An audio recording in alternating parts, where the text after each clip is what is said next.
नमस्कार दोस्तों। आज नमस्कार दोस्तों, आप सबका हमारे यूट्यूब चैनल टेच हेनी लर्नर्स में आप सभी का स्वागत है। आज मैं स्टार्ट करने जा रहा हूं पर्यावरण प्रैक्टिस सेट 5। ठीक है, चलिए स्टार्ट करते हैं आज का सेशन।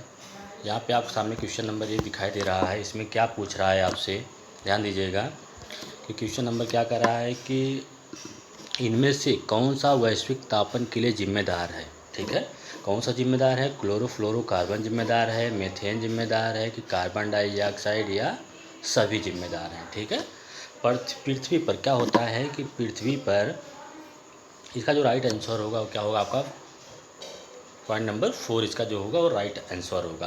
तो इसमें चलिए आप कुछ बताते हैं। पृथ्वी पर ग्रीन हाउस गैस के कारण ही तापमान में वृद्धि होती है, इसे ही वैश्विक तापन की संज्ञा दी गई है। ठीक है, क्या होता है? ग्रीन हाउस गैस जो होता है, ग्रीन हाउस गैस के कारण ही पृथ्वी के तापमान में वृद्धि होती है। इसी ग्रीन हाउस गैस को ही क्या कहते हैं? वैश्विक तापन कहते हैं। तो इस वैश्विक तापन के लिए जो जिम्मेदार गैसें हैं वो कौन कौन सी गैसें हैं? क्लोरोफ्लोरोकार्बन है आपका, मीथेन है, कार्बन डाइऑक्साइड। ये सभी गैसें जो होती हैं वैश्विक तापन के लिए जिम्मेदार होती हैं। ठीक है, चलिए आगे चलते हैं। यहाँ ध्यान दीजिएगा, अगला क्वेश्चन क्या है यहाँ से कह रहा है आपसे, देखिएगा, पढ़िएगा एक बार। सर्वाधिक ग्रीन हाउस गैस उत्सर्जन करने वाला देश कौन सा है? ठीक है, क्या कह रहा है इसमें से? सर्वाधिक ग्रीन हाउस गैस उत्सर्जन करने वाला देश कौन सा है? सर्वाधिक ग्रीन हाउस गैस उत्पन्न करने वाला देश जो है आपका कौन सा है? वो चीन है। क्या है? चीन जो है वहाँ से आपका सर्वाधिक ग्रीन हाउस गैस उत्सर्जित होता है। ठीक है, चलिए अगला क्वेश्चन क्या करा है यहाँ से। ग्लोबल वार्मिंग के लिए सर्वाधिक उत्तरदायी गैस कौन सी है? ग्लोबल वार्मिंग के लिए सर्वाधिक उत्तरदायी जो गैस है उसका क्या है? CO2 क्या होती है? कार्बन डाइऑक्साइड जो होता है ग्लोबल वार्मिंग के लिए सर्वाधिक उत्तरदायी गैस होती है। कौन सी? ग्लोबल वार्मिंग होती है। ठीक है, चलिए नेक्स्ट क्वेश्चन पे चलते हैं, आगे चलते हैं, ध्यान दीजिएगा यहाँ पे। चलिए आगे क्या है कि बेंजीन से कौन सा रोग होता है? क्या होता है यहाँ देखिएगा। अगला क्वेश्चन क्या कर रहा है कि जो बेंजीन होता है, बेंजीन, ठीक है, उससे कौन सा रोग होता है? बेंजीन से आपका कौन सा रोग होता है? बेंजीन से होता है रक्त कैंसर। कौन सा होता है? रक्त कैंसर होता है। किससे होता है? बेंजीन से रक्त कैंसर होता है बेंजीन से। ठीक है, चलिए आगे चलते हैं नेक्स्ट क्वेश्चन पे। यहाँ पे क्या कर रहा है?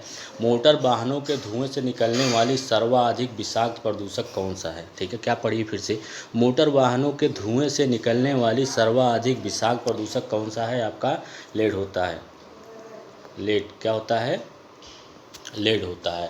लेड को क्या बोलते हैं? सीसा बोलते हैं। ठीक है, सीसा सर्वाधिक विषाक्त पदार्थ होता है। ठीक है, मोटर वाहनों के धुएं से निकलने वाला सर्वाधिक विषाक्त पदार्थ क्या है आपका? ध्यान दीजिएगा, यहाँ पे लेड होता है। लेड को क्या बोलते हैं? सीसा बोलते हैं। चलिए नेक्स्ट क्वेश्चन नंबर 2 पे चलते हैं। यहाँ पे आपका क्वेश्चन नंबर आपको यहाँ पे 2 दिखाई दे रहा होगा। यह क्वेश्चन नंबर क्या कर रहा है? ध्यान दीजिएगा, पढ़िए उसको, क्वेश्चन को एक बार पढ़ लीजिए। क्या कर रहा है कि पानी में पाए जाने वाले रेडियो एक्टिव पदार्थ का अंश कारण बनता है। ठीक है, जो पानी में रेडियो एक्टिव पदार्थ पाए जाते हैं उनकी वजह से क्या होता है? कैंसर होता है, या आँखों में पानी आता है, DNA विखंडन होता है, या सभी होता है? तो ठीक है, क्या होता है कि पानी में पाए जाने वाले रेडियो एक्टिव पदार्थ के अंश के कारण क्या होता है? आपका सभी होता है। कैंसर भी हो जाता है, उससे आँखों से पानी भी आने लगता है, DNA विखंडन हो जाता है। रेडियो सक्रिय जल को पीने से मानव में कई प्रकार के, रेडियो सक्रिय पदार्थ का जो जल होता है उसको पीने से मनुष्य में कई प्रकार के रोग या संक्रमित रोग हो जाते हैं। ठीक है, चलिए जैसे कौन कौन से रोग होते हैं? कैंसर हो जाता है, आँखों से पानी आता है, DNA विखंडन होता है। ठीक है, चलिए आगे चलते हैं, आगे चलते हैं नेक्स्ट क्वेश्चन पे यहाँ पे आप देख रहे होंगे क्वेश्चन नंबर आपके सामने यहाँ पे थर्ड आ गया है। ठीक है, कौन सा क्वेश्चन नंबर तीसरा यहाँ पे आपके सामने दिखाई दे रहा है। क्या पूछ रहा है इसमें पढ़िएगा। लंदन धूम्र पाया जाता है, जो लंदन धूम्र होता है वो कब पाया जाता है। लंदन धूम्र जो होता है ग्रीष्म ऋतु में पाया जाता है, ग्रीष्म काल में सुबह के समय पाया जाता है, शीतकाल में दिन के समय पाया जाता है, या शीतकाल में सुबह के समय पाया जाता है। तो कब पाया जाता है, ये जो होता है आपका शीतकाल में सुबह के समय पाया जाता है। ठीक है, शीतकाल में सुबह के समय क्या पाया जाता है, लंदन धूम्र पाया जाता है। शीतकालीन मौसम में सुबह कोहरे जैसा दिखने वाला, ये क्या होता है, कोहरे जैसा। धूम्र क्या होता है कि कोहरे जैसा दिखाई देने वाला, जो कोहरे जैसा दिखाई देने वाला पदार्थ होता है, क्या होता है, कोहरे जैसा दिखाई देता है। कैसा होता है, कोहरे जैसा होता है। कब दिखाई देता है, वो शीतकालीन में सुबह के समय दिखाई देता है, जिसके कारण हमको दूर तक दिखाई नहीं देता है और इसकी वजह से दुर्घटना भी हो सकती है कई प्रकार का, जैसे कभी कभी एक्सीडेंट हो जाता है। ठीक है, कब होता है वो भी, शीतकाल में सुबह के समय। सबसे पहले कहाँ दिखाई दिया था, लंदन में। ऐसा सबसे पहले लंदन में हुआ था, इसलिए इसे क्या कहते हैं, लंदन धूम्र भी कहते हैं। ठीक है, कब होता है वो, सुबह के समय होता है। शीतकाल में सुबह के समय क्या होता है, लंदन धूम्र पाया जाता है। ठीक है, चलिए आगे चलते हैं, ध्यान दीजिएगा। आगे कुछ इंपॉर्टेंट पॉइंट दिए गए हैं, इसको भी आप पढ़ते जाइएगा, सब मोस्ट इम्पॉर्टेंट हैं एग्जाम के दृष्टि से। ठीक है, चलिए यहाँ पे क्या कर रहा है आपसे, पढ़िएगा। यहाँ पे बोला है कि विश्व में सर्वप्रथम अम्ल वर्षा कहाँ हुई थी। ठीक है, क्या पूछ रहा है भैया, मोस्ट इम्पॉर्टेंट क्वेश्चन है, एकदम छाप लीजिएगा इसको। विश्व में सर्वप्रथम अम्ल वर्षा कहाँ हुई थी, क्या हुआ था, क्या होता, क्या कह रहा है कि विश्व में सर्वप्रथम अम्ल वर्षा कहाँ पे हुई थी, कहाँ हुई थी, स्वीडन में हुई थी। कहाँ पे हुई थी, स्वीडन। स्वीडन में सबसे पहले अम्ल वर्षा हुई थी। ठीक है, चलिए अगला क्या कह रहा है कि विश्व में सर्वाधिक अम्ल वर्षा होती है। सबसे ज़्यादा अम्लीय वर्षा कहाँ पे होती है, नॉर्वे में होती है। कहाँ पे होती है, नॉर्वे में सर्वाधिक अम्लीय वर्षा होती है। ठीक है, फिर से एक बार देखिएगा, विश्व में सर्वप्रथम अम्ल वर्षा हुई थी कहाँ पे, स्वीडन में हुई थी। विश्व में सर्वाधिक अम्ल वर्षा होती है कहाँ पे, नॉर्वे में होता है। ठीक है, चलिए आगे चलते हैं,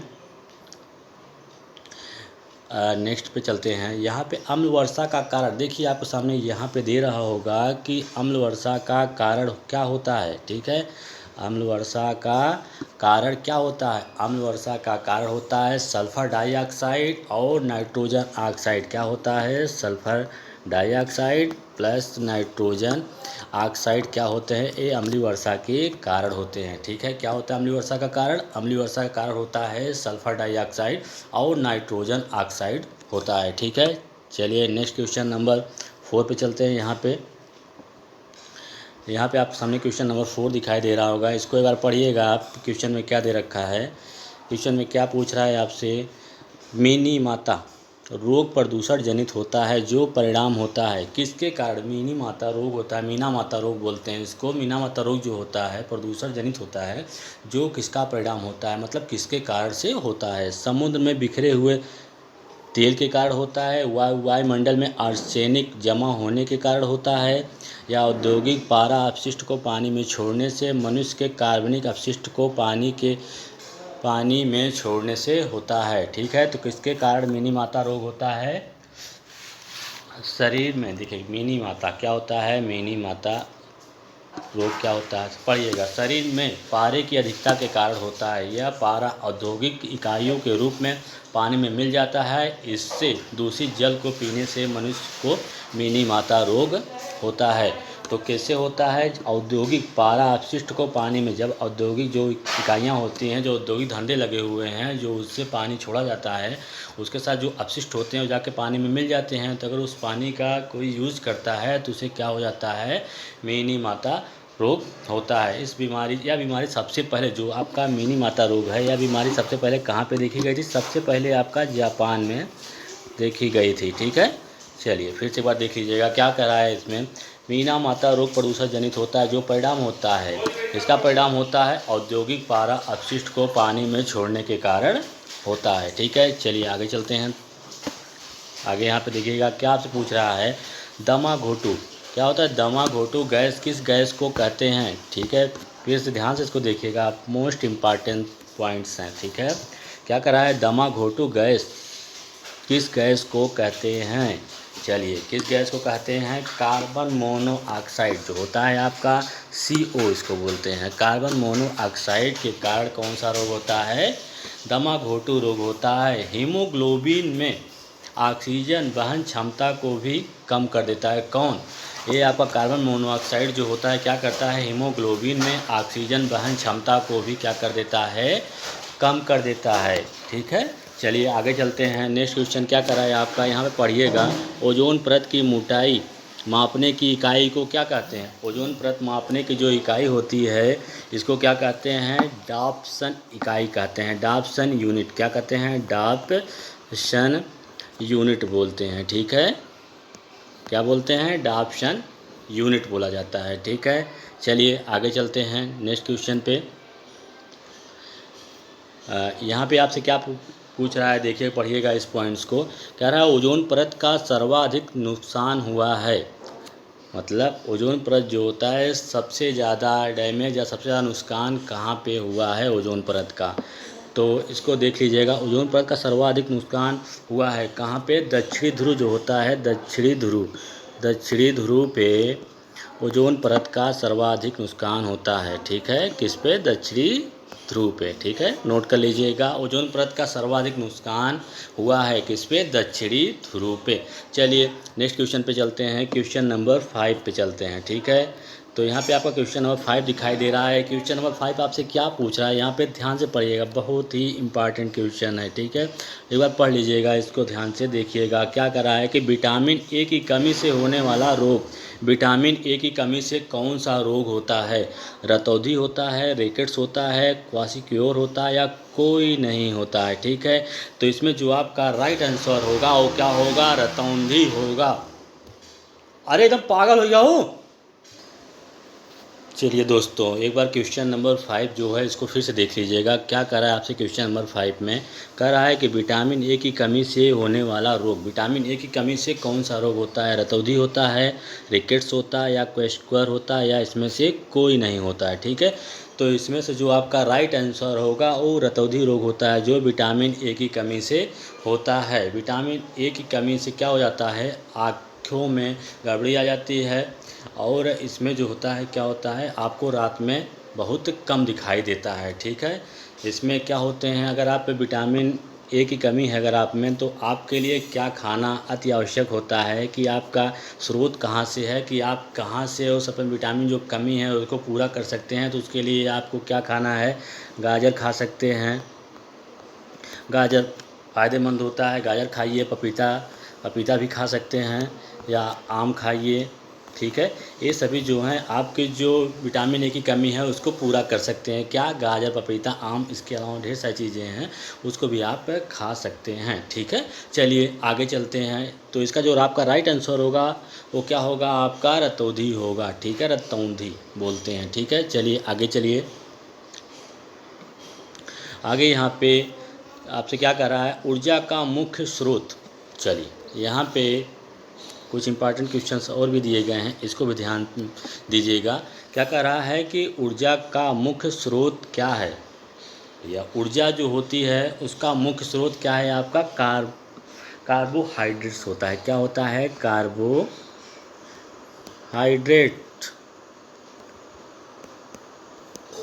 हाइड्रेट होता है। क्या होता है? कार्बोहाइड्रेट होता है, ठीक है। जो ऊर्जा का मुख्य स्रोत होता है वो कार्बोहाइड्रेट होता है। जो कार्बोहाइड्रेट होता है आपके आलू हुआ, चावल हुआ, इन सब में बहुत ज़्यादा मात्रा में पाया जाता है। आलू, चावल, ठीक है, केला हुआ, इस सब में आपका कार्बोहाइड्रेट जो होता है अधिक मात्रा में पाया जाता है, ठीक है। ऊर्जा का मुख्य स्रोत क्या होता है? कार्बोहाइड्रेट होता है। नेक्स्ट सेकंड क्वेश्चन क्या कर रहा है कि शहद में पाया जाता है। शहद में क्या पाया जाता है भैया? शहद में आपका फ्रक्टोज होता है, फ्रक्टोज पाया जाता है, फ्रक्टोज, ठीक है। क्या पाया जाता है? फ्रक्टोज पाया जाता है। किसमें? आपके अगर कोई पूछता है कि शहद में क्या पाया जाता है, शहद में फ्रक्टोज पाया जाता है, ठीक है। चलिए आगे चलते हैं। आगे क्या क्वेश्चन पूछ रहा है? किस विटामिन की कमी से रक्त का थक्का नहीं जमता है, ठीक है। पढ़िएगा इसको, क्वेश्चन को। कहता है कि किस विटामिन की कमी से किस विटामिन की कमी से रक्त का थक्का नहीं जमता?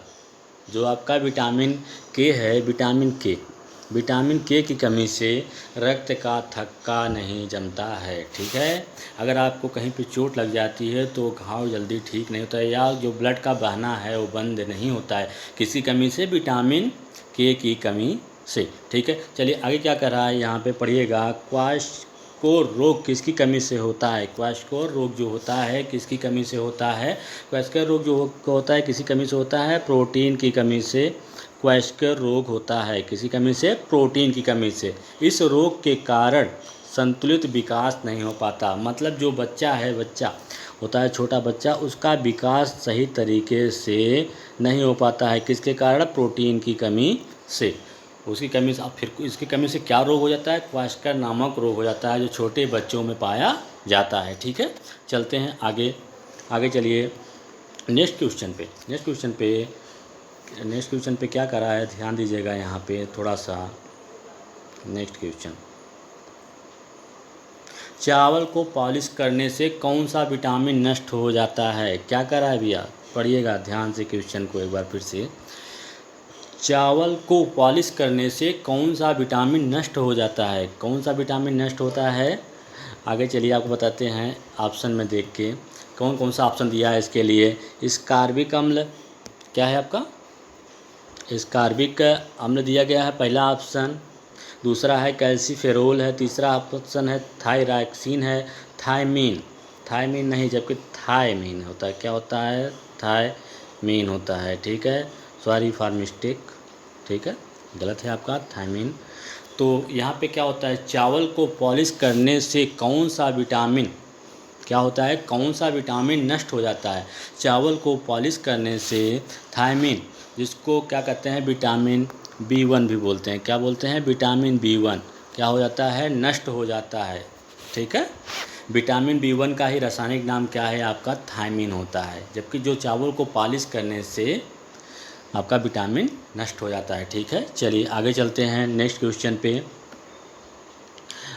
ध्यान दीजिएगा यहाँ पे नेक्स्ट क्वेश्चन पे क्या कर रहा है। यहाँ पे छोटे छोटे कुछ इंपॉर्टेंट क्वेश्चन भी दिए गए हैं, वन लाइनर, इसको भी आप ध्यान दीजिएगा। तो यहाँ पे क्या कर रहा है आपसे, शुद्ध जल का पीएच मान कितना होता है? कभी कभी एग्जाम में पूछ लेता है कि शुद्ध जल जो होता है उसका पीएच मान कितना होता है। तो शुद्ध जल का पीएच मान कितना होता है? 7 होता है। ठीक है, भारत का जल पुरुष, जो आपका कभी क्वेश्चन पूछता है, मोस्ट इम्पॉर्टेंट है, इसको नोट करिएगा। भारत का जल पुरुष किसे कहते हैं? राजेंद्र सिंह को क्या कहते हैं? जल पुरुष के नाम से जाना जाता है। ठीक है, राजेंद्र सिंह क्या हैं आपके, इनको क्या कहते हैं? जल पुरुष कहते हैं, राजेंद्र सिंह को। ठीक है, चलिए अगला क्वेश्चन क्या है आपसे, यहाँ पे ध्यान दीजिएगा, नीचे क्या पूछ रहा है। भारत में सर्वाधिक वर्षा, भैया नेक्स्ट क्वेश्चन क्या कह रहा है कि भारत में सर्वाधिक वर्षा होती है, सबसे ज़्यादा वर्षा होती है कहाँ पे? सबसे ज़्यादा वर्षा होती है मेघालय में। कहाँ पे? मेघालय है, उसमें सबसे ज़्यादा वर्षा होती है। ठीक है, ध्यान दीजिएगा, क्या कर रहा है? मेघालय जो है वहाँ पे सर्वाधिक वर्षा होती है। कहाँ पे? भारत में सर्वाधिक अगर वर्षा पूछता है तो कहाँ पे होती है? वो मेघालय में होती है। अगर उत्तर प्रदेश में सर्वाधिक वर्षा पूछता है तो कहाँ पे होता है? वो गोरखपुर में होता है। कहाँ पे होता है? गोरखपुर में होता है। चलिए आगे चलते हैं नेक्स्ट क्वेश्चन पे, यहाँ पढ़िएगा। नेक्स्ट क्वेश्चन नंबर 7 है आपका। इसमें क्या दे रखा है? पीने के लिए सुरक्षित पानी को क्या कहते हैं? जो आपके यूपी टेट एग्जाम में क्वेश्चन पूछ चुका है, क्या कर रहा है इस क्वेश्चन में, एक बार फिर से पढ़ लीजिएगा। कह रहा है कि पीने के लिए सुरक्षित पानी को क्या कहते हैं? पीने योग्य पानी, आशुद्ध जल, ताज़ा पानी, नल का पानी। ठीक है, तो कन्फ्यूजन के लिए इसमें ढेर सारा आंसर आपको ऑप्शन दे रखा है, जैसे ताज़ा पानी, नल का पानी, पीने योग्य पानी या आशुद्ध जल। तो ये जो इसमें से आपका राइट आंसर होगा वो क्या होगा? पीने योग्य जल को क्या कहते हैं? पीने योग्य जो पानी होता है, पीने के लिए सुरक्षित पानी को कहते हैं। ठीक है, तो जो पीने के लिए योग्य पानी है आपका, तो कितना परसेंट है? 0 पॉइंट, यहाँ से 0 पॉइंट दे दीजिएगा, एक ऑप्शन है 0.006 जो परसेंट है, यही पानी जो होता है आपका पीने योग्य होता है। ठीक है, कितना होता है? 0.006% ही पानी जो होता है पीने योग्य होता है। ठीक है, चलिए आगे चलते हैं। यहाँ पे ऑप्शन क्या, कुछ ढेर सारे क्वेश्चन भी और एक बार लाइन दे रखे हैं, ये भी बहुत ही मोस्ट इम्पॉर्टेंट है, तो इसको पढ़ना भूलिएगा, ठीक है। चलिए, यह गलती से मिस्टेक हो गया है, थोड़ा इसको हम सही कर लेते हैं। चलिए, यहाँ पे क्या दे रखा है, यहाँ आपसे क्वेश्चन पूछ रहा है, क्या पूछा है क्वेश्चन में, पढ़िएगा। क्वेश्चन पूछ रहा है कि विश्व जल संरक्षण दिवस कब मनाया जाता है। क्या कह रहा है क्वेश्चन में, पढ़िए। विश्व जल संरक्षण दिवस, यहाँ पे दिया गया है विश्व जल संरक्षण दिवस कब मनाया जाता है। विश्व जल संरक्षण दिवस जो है आपका, वो 22 मार्च को मनाया जाता है। कब मनाया जाता है, 22 मार्च को विश्व जल संरक्षण दिवस मनाया जाता है। राष्ट्रीय जल दिवस कब मनाया जाता है। राष्ट्रीय जल दिवस 14 अप्रैल, कब मनाते हैं, 14 अप्रैल को राष्ट्रीय जल दिवस मनाया जाता है, ठीक है। क्या है, फिर से बात देखिएगा, विश्व जल संरक्षण दिवस कब मनाया जाता है, 22 मार्च को मनाया जाता है। राष्ट्रीय जल दिवस कब मनाया जाता है, 14 अप्रैल को मनाया जाता है। चलिए आगे चलते हैं। यहाँ पे आपसे क्या पूछ रहा है कि उत्तर प्रदेश में सर्वाधिक वर्षा, फिर से देखिए वही क्वेश्चन जो ऊपर था फिर से रिपीट हो गया है, तो फिर से इसको देख लीजिएगा एक बार फिर से। उत्तर प्रदेश में सर्वाधिक वर्षा कहाँ होती है। उत्तर प्रदेश में सर्वाधिक वर्षा जो होती है आपके गोरखपुर में होती है, ठीक है। उत्तर प्रदेश में सर्वाधिक वर्षा कहाँ होती है, गोरखपुर में होती है, ठीक है। चलिए आगे चलते हैं, नेक्स्ट क्वेश्चन नंबर 8 पे चलते हैं। यहाँ पे आपसे क्वेश्चन नंबर 8 क्या कर रहा है, पढ़िएगा। तम्बाकू की आदत किससे होती है। कहने का मतलब है कि तम्बाकू जो होता है उसमें क्या पाया जाता है, ठीक है। तो चलिए फिर देख लीजिएगा एक बार फिर क्वेश्चन को। तम्बाकू की आदत किससे होती है। कोफीन से, कैफीन है, निकोटीन है या हिस्टामिन होता है। तो जो आपके तम्बाकू होता है उसमें क्या पाया जाता है, निकोटीन पाया जाता है। क्या होता है, निकोटीन पाया जाता है, ठीक है। चलिए आगे चलते हैं। यहाँ पे क्या क्वेश्चन दे रखा है, इसको पढ़िएगा। क्वेश्चन में आपसे यहाँ पूछ रहा है कि प्रोटीन की कमी से बच्चे में होने वाला रोग, ठीक है। क्या होता है कि प्रोटीन जो होता है, प्रोटीन की कमी से बच्चे में होने वाला रोग या बच्चे को कौन सा रोग हो जाता है अगर उसमें प्रोटीन की कमी है, तो कौन सा रोग होता है, क्वाशीरकोर। कौन सा होता है, क्वाशीरकोर रोग जो होता है वो किसके कमी से होता है, प्रोटीन की कमी से। और किस में पाया जाता है, छोटे बच्चों में होता है, ठीक है। फिर नेक्स्ट क्वेश्चन आपसे क्या करा, यहाँ पढ़िएगा। नेक्स्ट क्वेश्चन, जल में घुलनशील विटामिन कौन सा होता है। विटामिन क्या, विटामिन से आप नाम सुने होंगे, vitamin A, B, C, D और के, ये सब क्या होते हैं, विटामिन के नाम होते हैं। तो आपको यहाँ से क्या पूछ रहा है, क्वेश्चन में पूछ रहा है कि जल में घुलनशील कौन से विटामिन ऐसे होते हैं जो जल में घुलनशील होते हैं। तो क्या होता है, इसका क्या राइट आंसर क्या होगा, जो बी एंड सी विटामिन होते हैं क्या होते हैं, जल में घुलनशील विटामिन होते हैं, ठीक है। चलिए आगे चलते हैं। आगे क्या पूछ रहा है आपका, विटामिन B1 की कमी से, ठीक है। यहाँ देख लीजिएगा एक बार क्या कर रहा है आपसे कि विटामिन B1 की कमी से, विटामिन B1 की कमी से कौन सा रोग होता है। विटामिन B1 की कमी से बेरी रोग होता है। कौन सा रोग होता है, बेरी रोग होता है। कौन सा रोग होता है, बेरी रोग होता है, ठीक है। विटामिन B1 को ही क्या कहते हैं, विटामिन B1 का रासायनिक नाम क्या है आपका, थायमीन होता है। क्या होता है, थायमीन होता है। विटामिन B1 का रासायनिक नाम अगर पूछता है कि विटामिन B1 का रासायनिक नाम क्या है, तो क्या कहेंगे, थायमीन होता है। और विटामिन B1 की कमी से होने वाला रोग कौन सा है, बेरी रोग होता है। वसा में घुलनशील विटामिन कौन से होते हैं, जैसे आपको बताया गया कि जल में घुलनशील विटामिन हो गया, बी और सी हो गया। उसके अलावा जो आपके विटामिन बचते हैं जैसे ए, डी और ई के, जो क्या होते हैं आपके, ए हो गया, डी, ई, के, ये सब क्या होते हैं आपके वसा में घुलनशील विटामिन्स होते हैं, ठीक है। चलिए नेक्स्ट क्वेश्चन पे चलते हैं। क्वेश्चन नंबर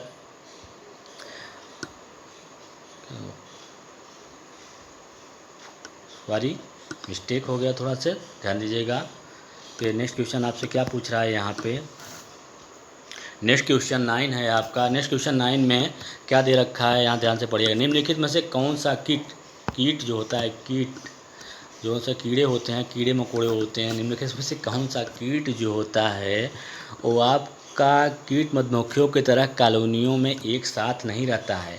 जैसे आपके ऑप्शन दे रखा है, बर्रा हो गया, दीमक हो गया, चींटी हो गया, मकड़ी हो गया। इसमें से कौन सा कीट ऐसा है जो मधुमक्खियों की तरह कॉलोनी में एक साथ नहीं रहता है? तो इसका जो आपका राइट आंसर होगा वो मकड़ी होगा। मकड़ी जो होती है वो कॉलोनियों में एक साथ नहीं रहता है। ठीक है, चलिए आगे चलते हैं। यहाँ पे आपसे क्या क्वेश्चन पूछ रहा है कि आयोडीन की कमी से कौन सा रोग होता है? ठीक है, आयोडीन जो होता है, आयोडीन की कमी से, देखिए आयोडीन की कमी से कौन सा रोग होता है? आयोडीन की कमी से घेघा रोग होता है। कौन सा रोग हो जाता है आपको? घेघा रोग होता है। ठीक है, अगर आयोडीन की मात्रा कम हो गई है या आयोडीन की मात्रा कमी है तो उससे कौन सा रोग होता है? घेघा रोग होता है। ठीक है, कौन सा रोग हो जाएगा? घेघा रोग हो जाए। आयरन की कमी से, नेक्स्ट क्वेश्चन क्या पूछ रहा है यहाँ पे पढ़िएगा। नेक्स्ट क्वेश्चन पूछ रहा है कि आयरन की कमी से, या आयरन जो होता है, आयरन की कमी से कौन सा रोग होता है? आयरन की कमी से कौन सा रोग होता है? आयरन की कमी से एनीमिया रोग होता है। कौन सा रोग होता है? एनीमिया रोग होता है। ठीक है, चलिए आगे चलते हैं।